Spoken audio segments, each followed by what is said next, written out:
प्रेम से बोले उमापति महादेव की जय। आदि शक्ति मैया भवानी की जय। श्री गणेश भगवान की जय। उमापति महादेव की जय। एक बार प्रेम से बोल दे गुरु बहना सच्चे दरबार की जय। हर हर महादेव, हर हर महादेव। देखिए भैया दीदी, 9 वर्ष के सभी भैया दीदी के शुभकामनाएं। जितना यूट्यूब चैनल पर भैया दीदी जुड़ल बानी सबका चरणों में प्रणाम करतनी, प्रणाम स्वीकार करें। भैया दीदी 2026 में शिव कथा लेके आयल बानी। बहुत सुंदर दर्द भरा कथा बा। अंधी भौजाई आ ननद के कहानी बा। भैया दीदी रौरा सब के प्यार दुलार मिलत रहे। रौरा सबके बीच बैठल बानी आ शिव कथा लेके आयल बानी। बहुत सुंदर कथा बा। भैया दीदी कथा के पूरा सुने। देखी एगो भाई रहली, भौजाई रहली, 2 जना रहे लो आ एगो ननद रहली। एगो ननद रहली, भौजाई अंधा रहली आ ननद निमन रहली। ननद छोटे से अपना भौजाई के बड़ी सेवा करत रहली, बड़ी सेवा करत रहली। भैया दीदी सेवा करत करत कुछ दिन बीत गईल। ऊ हो गईली 8 साल के। जहाँ जास तहाँ भौजाई के बाँह धरा के ले जास। खाना पीना सब सरिया के भौजाई के देश करस। आ प्रतिदिन महादेव जी के गुरु मनले रहली तो महादेव जी के मंदिर में जल लेके फूल ध के जाके बाबा पर चढ़ावस। आ कहस कि हे महादेव दया करी हमरा भाई भौजाई पर। हमार बाप चाहे महतारी इहे नु बालो। हमार बाप माई छोड़ के चल गईल हमरा के। हमार भैया कमा के हमरा के खियाव तारन, हमार पालन पोषण करो तारन। हमार भौजाई महतारी बराबर बाड़ी, उनका आँख से नइखे लौकत।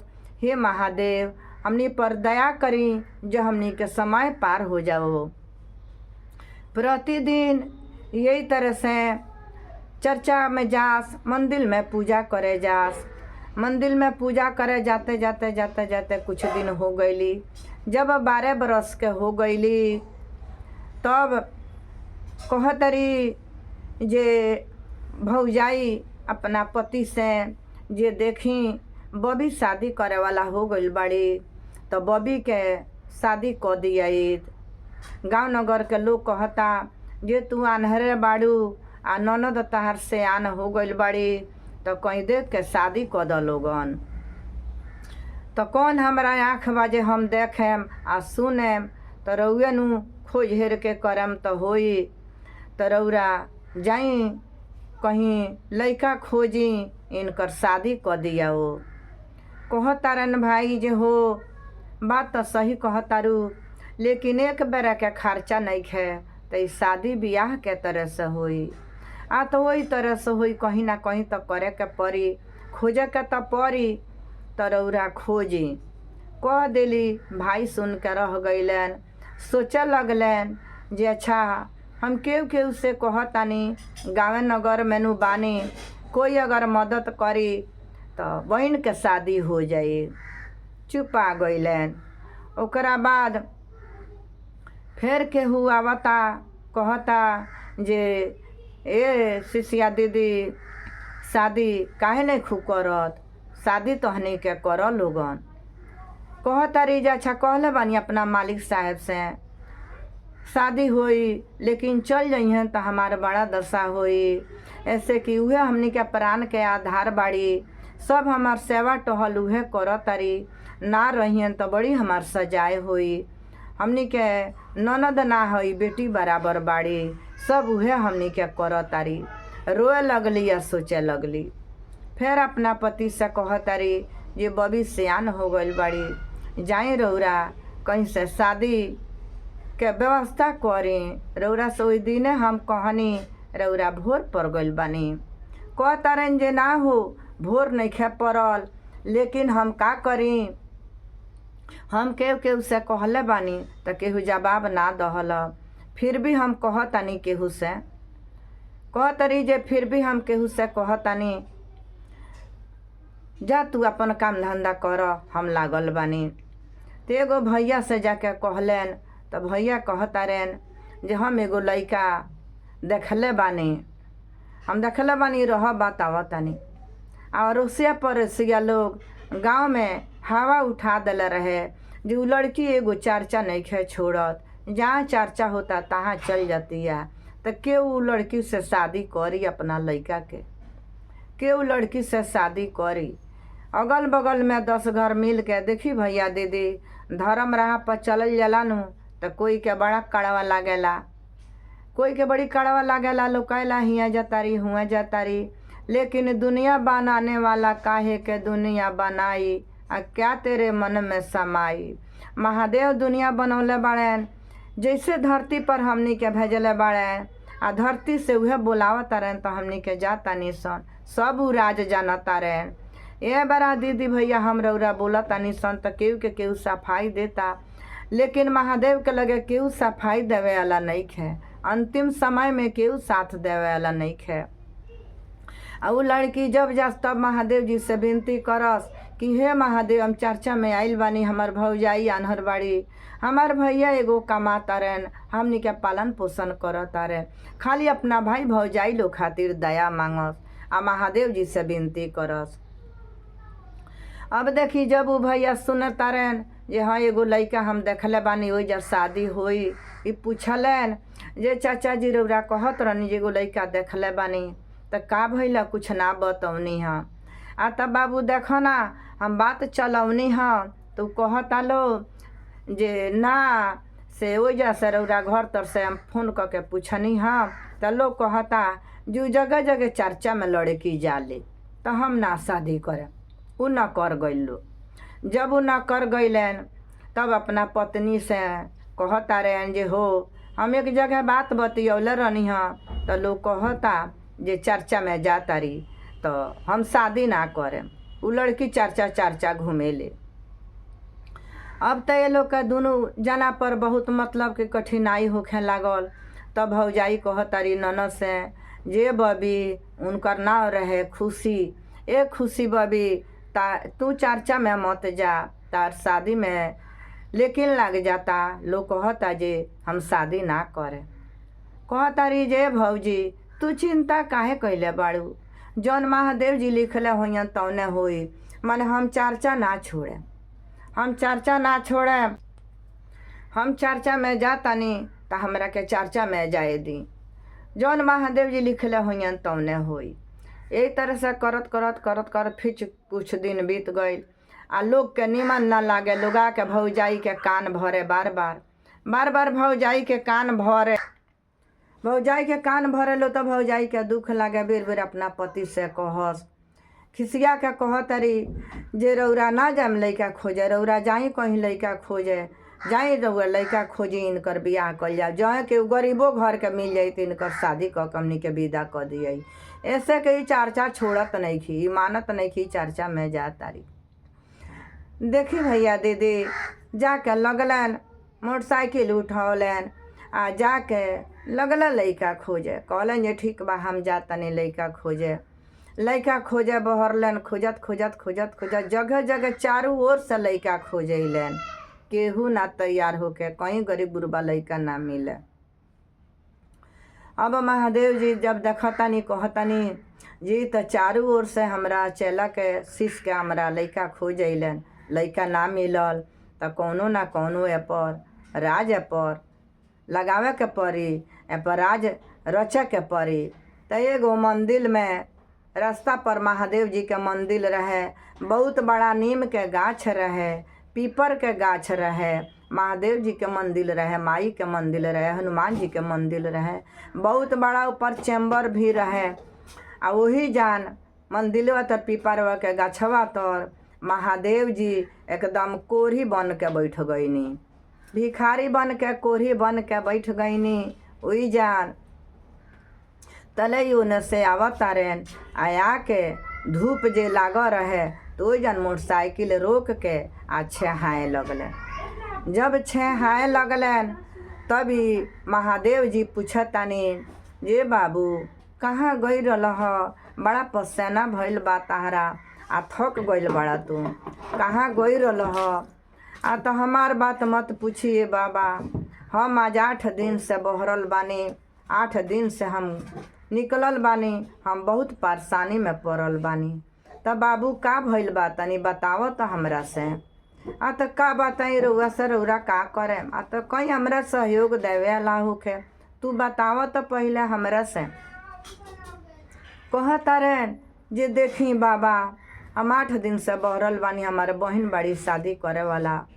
8 दिन से हम बहरल बानी, लेकिन केहू शादी करे के तैयारी नहीं खे, केहू तैयारी नहीं खे शादी करे के, कहीं लड़का नहीं खे मिलत। महादेव जी कहतानी जे एगो बात बताई, तू हमरा से शादी करब, अपना बहन का हमरा से शादी कर दो।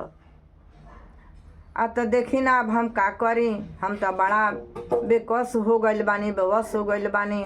अब बताई ना रउरा कैसन बानी, बहन कैसन बाड़ी। तो तू तय करो ना, शादी करो, सब दिन ओरा जाई, सब दिन ओरा जाई।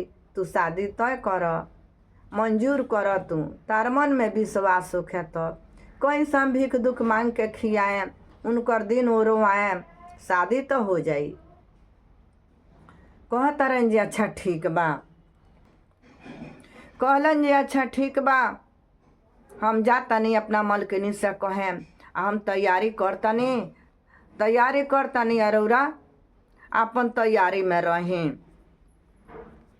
अब गइलन घरे जाके कहतारन, पत्नी पूछा तारी जे लइका मिलल कहीं, काहे इतना रउरा टाइम लाग गइल ह।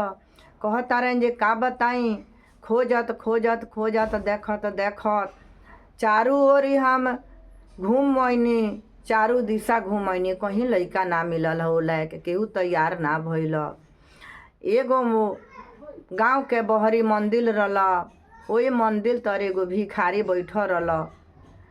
ओ जन हम आके 6 हाथ रहनी ह, तो हमरा से पूछे लागल उ कोरिया जे बाबू कहाँ से आवत तारा, बतौनी ह जे हम शादी के बारे में घूमतानी, हमरा बहन के शादी करे के बा, केहू तैयार नहीं खे। जब बतौनी है तो कोरिया तैयारी भइल, कहता जे हाँ हम शादी हम कऽ लेहेम, से तू तैयार होख त अपना बहन के शादी कऽ दो हमरा से। पत्नी से अपना कहता रे, पत्नी कहता रे जे ओई लायक बढ़ले बाड़ी, जौना लायक बाड़ी तौना लायक रउरा तैयारी करी, उनकर शादी कऽ दिया। वो शादी कऽ दिया, वो जई है बड़ा जन घर में खातारी, अगरबत्ती मिश्री बेदाम लेके चर्चा में चल जाता रही। जैया भीख मांग के खई हैं तहिया अपने उनका बुझाई, अपने उनकर सारा दुलार निकली। आई नईखी जानत जे हमरा आँख नहीं खे, उ चल जइहन तो हमार दिन कैसे ओराई। ननद के बारे में ई तरह से कहतारी, आउ तो एकदम सच्चा महादेव के भगत रहली, ये लोग के खुशी खातिर सुख खातिर लाग रहली। अब देखी भैया दीदी, ये सारा बात ही लइकिनिया खुशी सुन लहली, सब बात ही सुन लहली। कहतारी जे हमारे कोरी से शादी करे के कहता लो, तो हम कोरी के संगे केंगा रहें, कोई लोग हमरा के का कही। गईली मंदिर में, सुबह भइल, चौका बर्तन झाड़ू बहाड़ू क देहली, गईली फूल तूर के लेके अवैली, फूल लोढ़ के लिया के ध के 1 लोटा जल फूल लेके गईली महादेव जी के मंदिर में।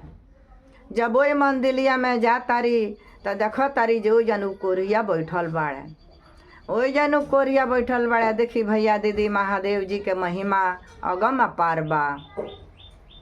वही जान एगो बहुत मोटा के नाग छतर काढ़ के महादेव जी के लिंगवा तर बैठ रहले।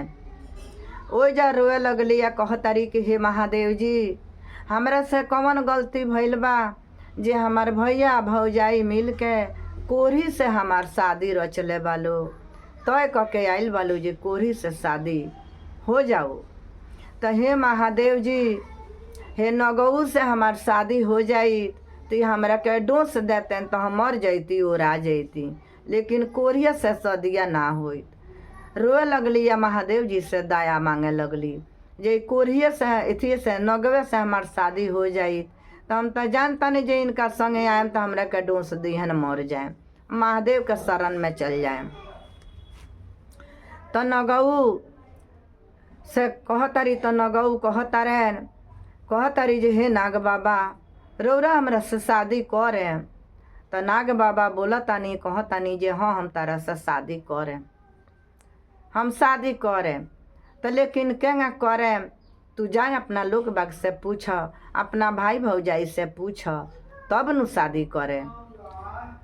आंसू पोछ पहले, लोर पोछ, आ जा तू जाके अपना भाई भौजाई से पूछ। वहाँ सवैली रोअत वैली, हाथ में फूल डाली लोटा, बेलपतर बाबा के चरण तर से उठौली आ लेके अपन वैली आ लिया के अपना देवघर तर बेलपतर ध दहली, प्रसादी भौजाई के दे दहली आ लगली खाना बनावे। रोअत रहली, भोजन बनावत रहली। तले भौजाई रोइया सुनली आवतारी, तब पूछतारी जे बबी बबी खुशी काहे रोअतारू, का भइल मंदिर में, का भइल जे रोअतारू।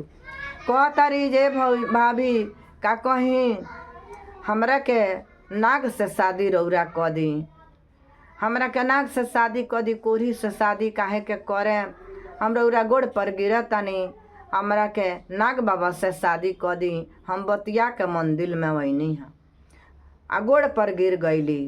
कहतारी जे अच्छा ठीक बा उठ उठ, गोड़ पर काहे गिरल बाड़ू, उठ हम नागे बाबा से शादी क देम, कोढ़ी से ना होई, उठ चुपा भोजन ओजन बनावा। कहतारी जे ठीक बा रौरा कहेम तबे हम छोड़ेम, दिल से कहत नु बानी। कहतारी भौजाई जे हाँ हम दिल से कहतानी, तारा भैया से हम कहतानी आवतानी तो हम नागे बाबा से शादी करेम आ कोढ़ी से शादी ना करेम। लेकिन एगो शर्त बा, मनबू तो। कहतारी जे हाँ भाभी बोली रौरा का कहतानी। आ तो जाके कहिए नाग बाबा से इहे बात जे हमनी के घर हइले नइखे, तो हमनी के शादी के तरह से करेम सन, तो हमनी के घर बनवा देस, हई टूटई फूटई घर में बानी सन, हमनी के घर बनवा देस, तब जाके हम नाग बाबा से शादी करें। कहली जे अच्छा ठीक बा, हम बिहने पूजा करे जाएम तो हम नाग बाबा से हम कहें।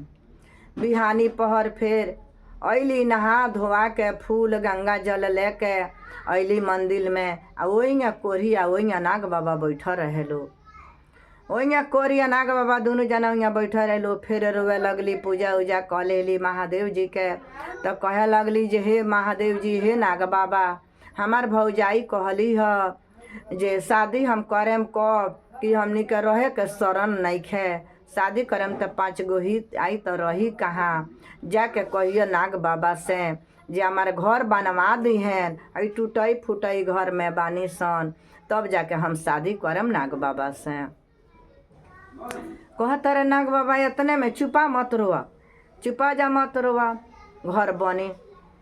लेकिन एगो हमार बात माना, हम एगो चीज़ देतानी, आ जब हम उ चीज़ मुँह में से उगिल ले तो हम मर जाएम, आ तू उठा लीह आ ले जाके एगो कोना छुपा के धो दीह, तार घर बन जाई।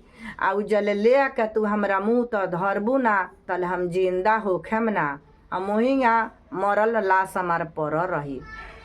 अब तो रोए लगली, बड़ा चिंता में पड़ गली, थर थर काँपे लगली। कहतारी जी बात हाँ, आ हमार घर बन जाइया तो हाँ बन जाई, मने तू एंगा करबू नु, तो कहतारी जे हाँ हम करे, मने देखिए केहू देखे ना, होशियारी से जइह जा। बस अपना मुँह में से मड़ी नाग बाबा उगिल दहलन, नाग बाबा उगिल दहलन आ लोटा में धो लहली, आ हाथे तोप के लेके चल अली। नाग बाबा वही जान मरल लाश पड़ल बाड़े।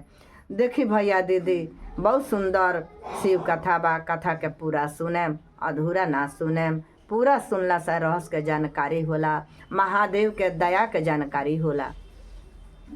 ले अली उ मड़ी उठा के ले आके अपना घर में एगो कोना देवकुरी कारी धो दहली। दिन भर बीत गईल, रात के भोजन ओजन बना के खा के सुतलो।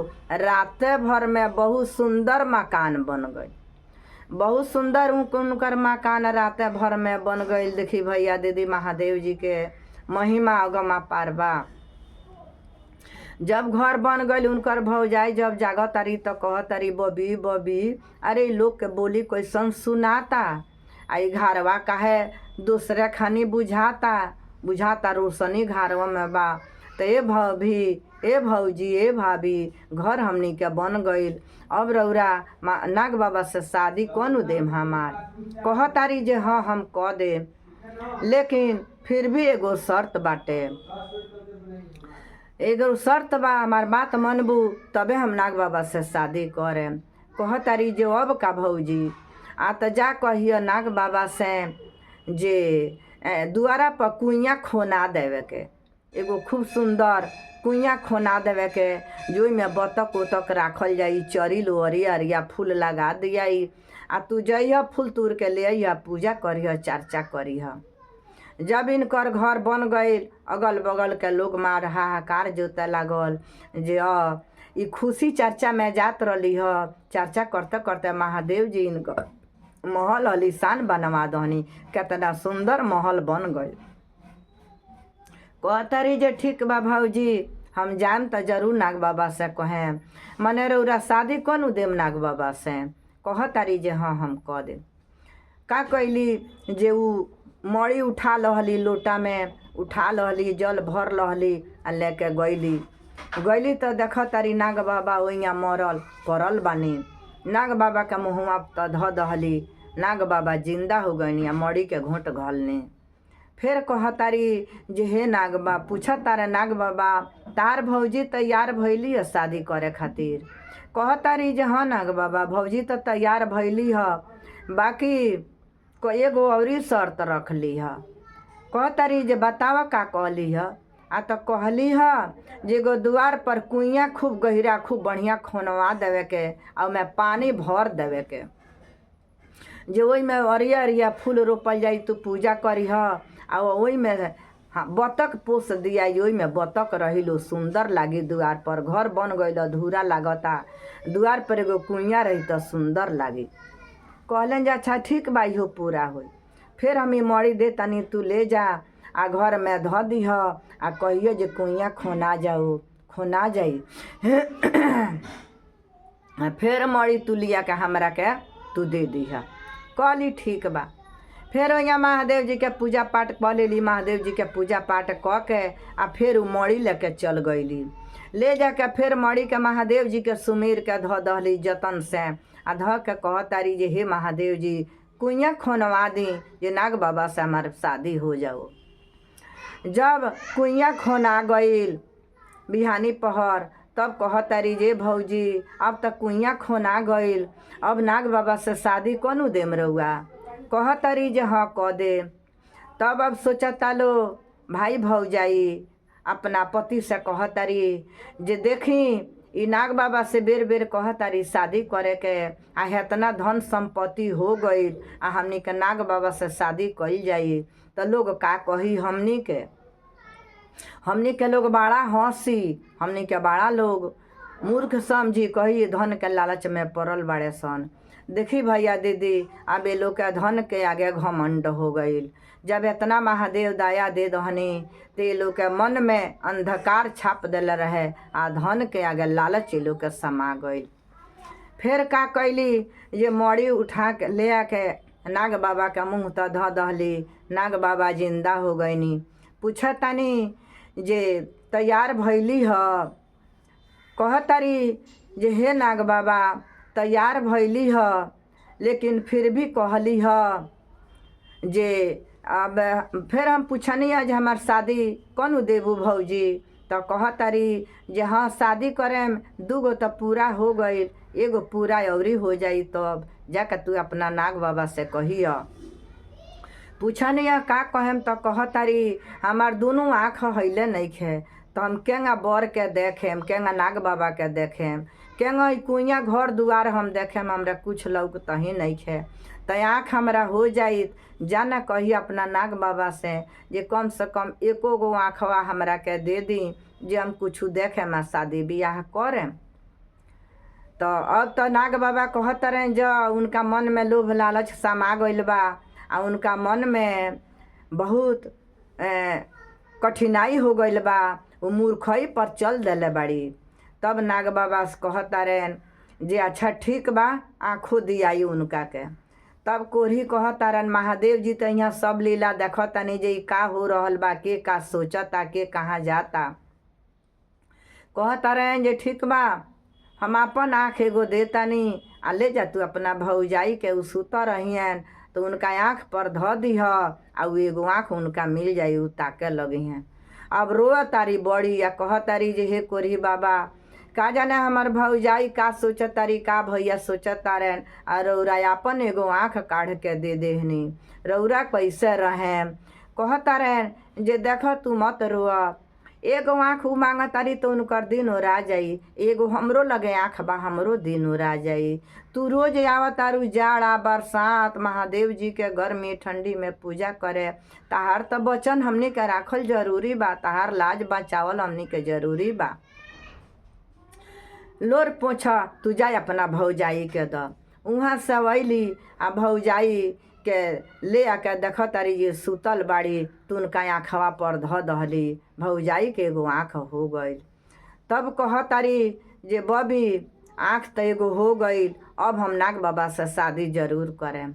अपना पति से कह तारी देखी एगो काम करी, इनका के ऐसा लीला रचल जा जे ना ई रहीन आ ना नाग से चाहे कोढ़ी से शादी होई। अरे हुआ तो बचन हार के आयल बनी कोढ़ी से शादी करे के, उहो वही हैं आ ई बचन हरले बड़ी नाग बाबा से करे के, तिनका के कुएं में ढकेल देवे के जे मर जास, आ धन संपत्ति हमनी के होइए गई। कहतारी पति उनकर उनको उहो पाप के जगह पर चल पड़लेन, अंधकार के जगह पर चल पड़लेन। अब देखिए लोग के मन में लोभ लालच समा गईल, आ मन में पाप भर गईल। कहतारी जे बबी जल्दी नहा ल, आ नहा धोआ के चल कुइया के पूजा कर। नहा धोआ लेली, कपड़ा लता सुंदर से पहन लली, आइली कुइया के पूजा करे। ओइजा भाई खड़ा रहले, आ भौजाई धके ओहि में ढकेल दहली, केहू ना देखल, ओही में उ मर गईली। ननद ओहि में खुशी मर गईली। अब तो महादेव जी देख तनी तो साप अहंकार से भर गईनी, बहुत गुस्सा हो गई नाग बाबा के। नाग बाबा वहाँ से आवतानी, सज धज के आवतानी, आ संग संगे कोरी टेगत टेगत आवतानी। आके आ उनका भाई भौजाई के नाग बाबा डोस दहल। नाग बाबा डोस दलन, भाई भौजाई मर गई लोग, भाई भौजाई मर गई लोग। गाँव में हाहाकार छा दिल रहे जे देख ना इतना धन संपत्ति हो गई, का जाने कौन पूजा पाठ में कमी भइल ह जे नंदी इनकर मर गईली है डूब के। नाग बाबा आके सब लोग देखता, आ इनका घर में घुस के दोनों भाई भौजाई के डूस के मुआ दहलन।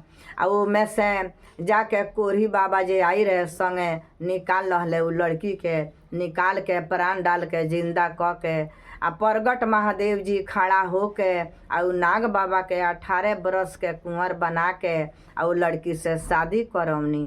शादी करा के आ ओइजा से महादेव जी कहतनी जे देख अब तू ले जा इनका के अपना घरे, तू ले जाके आ इनका के खुशी से खूब सुख शांति से रखिया।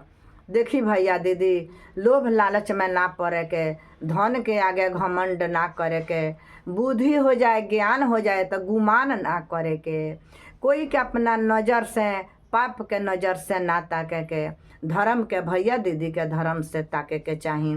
तो देखी भैया दीदी उ बड़ा खुश हो गईली, लेकिन भाई भौजाई खातिर रोत रही आ कहत रही जे क्षमा कर दी। फिर भी महादेव जी कहनी ना बाबू, तारा इहे लिखल बा, यही तरह से तारा चले के बा, इहे कहानी लिखल रहा। तू अब जाए अपना ससुराल, तू राज भोगिया। बहुत दुख कटले बाड़ू, बहुत तू ताना सुन ले बाड़ू, लेकिन महादेव के चरण नहीं कुछ छोड़ ले। सब महादेव जी के चारों ओर से लोग आके घेर लहलक, आ उ घर ढह गईल, मड़ई हो गईल, सब धन कुइया भर गईल, सब धन बिला गईल, आ उ लड़की ससुराल चल गईली।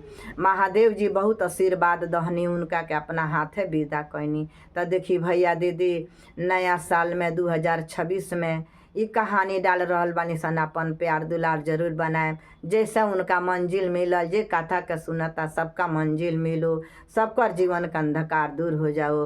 हर हर महादेव की जय। आ साहब हरिंद्रानंद भैया की जय, अनिलम दीदी की जय। आ शिष्या समाज की जय।